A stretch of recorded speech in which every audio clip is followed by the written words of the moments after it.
카리브 해의 가이아나는 현재 오펙의 가입 러브콜을 거절한 상황이다. 바라트 자그데오 가이아나 부통령은 WSJ를 빌어 향후 수십 년 동안 석유 수요가 감소할 것으로 예상될 것이기에 가이아나는 단기간 안에 그 생산과 이익을 극대화해야 한다며 오펙에 가입하지 않기로 한 결정에 대하여 밝힌 것이다. 오펙 카르텔에 가입하게 되면 원유의 생산과 수출에 제약이 따른다는 의미가 되며 이 경우 가이아나의 의지대로 원유 생산량을 늘리거나 이익을 극대화할 수가 없다는 뜻이다. 사탕수수와 쌀 농사가 전부인 1차 산업 기반의 카리브 연안의 최빈국이었던 가이아나는 2019년 마렵의 근해역에서 80억 배럴치에 달하는 양질의 석유 매장지가 확인되자 단숨에 2020년대에 가장 발전 가능성 있는 국가가 되면서 국제사회의 주목을 받기 시작한 것이다. 국제통화기금은 가이아나의 1인당 GDP가 5년 내로 4배 이상 증가할 것으로 전망하고 있으며 다만 현재 기형적으로 불균형한 산업구조 아래 졸부 행태로 마구 돈만 써댄다면 초인플레이션으로 인하여 옆 국가 베네수엘라 꼴이 날 수 있다는 우려도 공존하고 있다. 그렇든 저렇든 2019년부터 석유 생산은 시작된 상황이다. 주민은 2000년 기준으로 인도인이 45.9%, 토착 흑인이 32.4%, 흑백 혼혈인 물라토가 11.4%, 아메리카 원주민, 일명 인디언이 7.7%를 차지한다. 이상은 영문판 브리테니커 2006년 영감에 따른 수치이다. 인종이 복잡해 인종분규가 심각한 편으로도 알려져 있다. 1621년 네덜란드령이었으나 이후 영국과의 전쟁으로 영국령의 기아나가 되었으며 인도로부터 대량의 노동력이 이입된 것이다.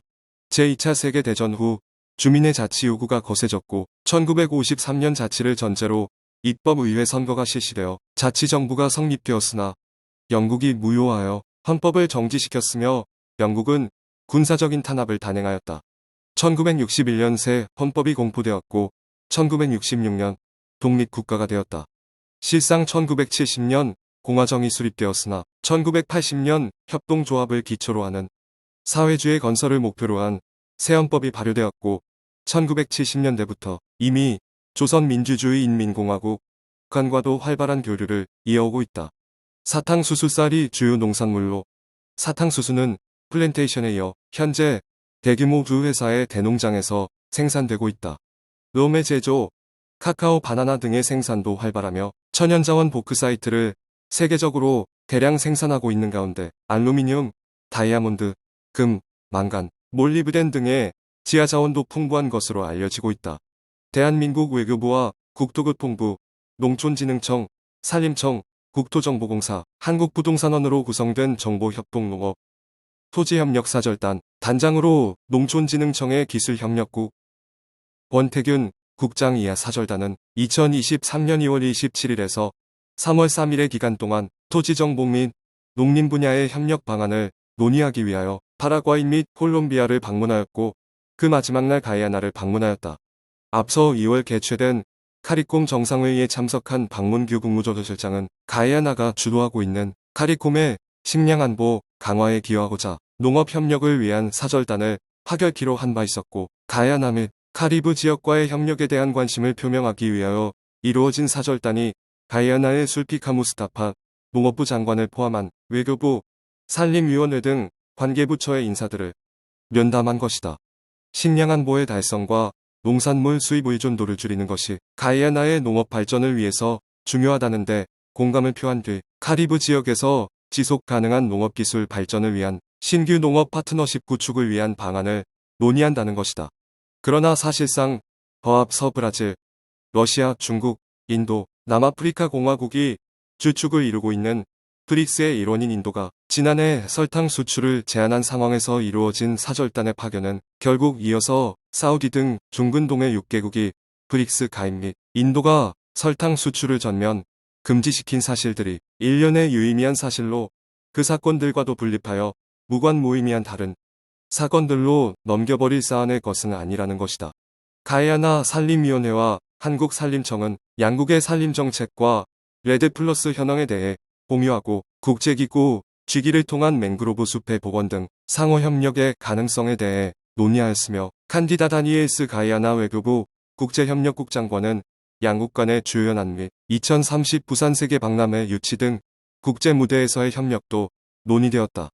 이번 농업토지협력사절단의 중남미 3개국의 방문은 농업기술, 토지행정, 지속가능한 산림협력을 위한 관련 정부 간의 협력을 권고히 한다는 차원에서 이루어진 것으로 우리 기업의 중남미 시장 진출을 지원하고 신규 사업의 발굴을 지원하는 데 기여하겠다는 모토 아래 사실상 2030 부산 세계 박람회의 비전 공유를 표명하며 우리에 대한 지지를 적극적 요청하는 계기로 적극 활용하겠다는 의도로 진전된 것으로 복잡하게 급변동하고 있는 글로벌 정세 아래 양국 정부 모두 표면적으로나 질적으로나 스선무로 보이는 극히 일부분 영역에 대하여 접촉하고 진행된 것이다. 한편 이번 달 25일 AP통신과 영국 일간 가디언에 따르면 19세기의 가이아나에서도 수천 명의 노예를 소유했던 영국인 설탕 농장주의 후손들이 이날 가이아나를 찾아 조상이 지은 죄에 대하여 사과하였고 노예제는 반인류 범죄라고도 언급하였다. 노예 농장주이자 영국의 수상 존 글래드스턴의 후손인 찰스 글래드스턴은 다른 친척 5명 등과 함께 조상의 죄를 사과하기 위해 가이아나를 방문했고 이민과 디아스포라의 연구를 위한 가이아나 국제센터 대학의 발족식에 참석하여 그 연설을 통해 깊은 부끄러움과 후회로서 우리 조상들이 이 범죄에 연루된 사실을 인정하며 가이아나에서 노예가 됐던 분들의 후손들에게 진심으로 사과한다고 말했다. 그는 또 노예제도가 글로벌 전역에서 많은 사람의 일상에서 계속 영향을 미치고 있다는 점을 인정한다고도 덧붙였으며 UK는 카리비안에서의 배상을 논의해야 한다고 촉구했다. 이번 사과는 이르판 알리 가이아나 대통령이 유럽 노예무역 상인의 후손이 배상금을 지급해야 한다고 촉구한 직후에 이루어진 것으로 찰스 글래드스턴은 이날 사과와 함께 자신의 일가가 가이아나에서 여러 대학의 프로젝트를 위한 기금을 조성할 것이라고 밝혔으나 강경론자들은 푯말을 든 시위로 맞섰으며 이날 글래드스턴의 연설 현장에 알리 대통령 등 고위 정부 관계자는 아무도 참석하지 않은 것으로 확인되었다. 15개국의 카리비안 커뮤니티인 카리콤의 에릭 필립스 회원은 조사에 따르면 영국이 가이아나에서 아프리칸 후손들에 대하여 1달러 20센트 TN 9.5파운드 비엔을 비쳤다고 주장했고 찰스 글래드스톤은 AFP에 그가 구체적 수치를 언급할 수는 없으나 UK 및 유럽의 정부들은 아마도 그 양에 깜짝 놀랄 것이라고도 말했다. 가이아나 협동공화국 영어명으로 코아퍼러티브 리퍼블릭 오브 가이아나의 현재 공식 공용어는 영어다. 지도의 국토 모양과 국기의 노란색이 화살촉과 닮았다 하여 황금빛 화살촉의 별칭을 갖고 있으며 국기의 노란색은 지하자원들을 상징한다. 각주를 더하자면 레드 플러스는 개발도상국의 산림 전형과 황폐화로 인해 발생되는 온실가스를 줄이고 산림 보전과 지속 가능한 경영을 촉진하는 사업을 지칭하는 용어다.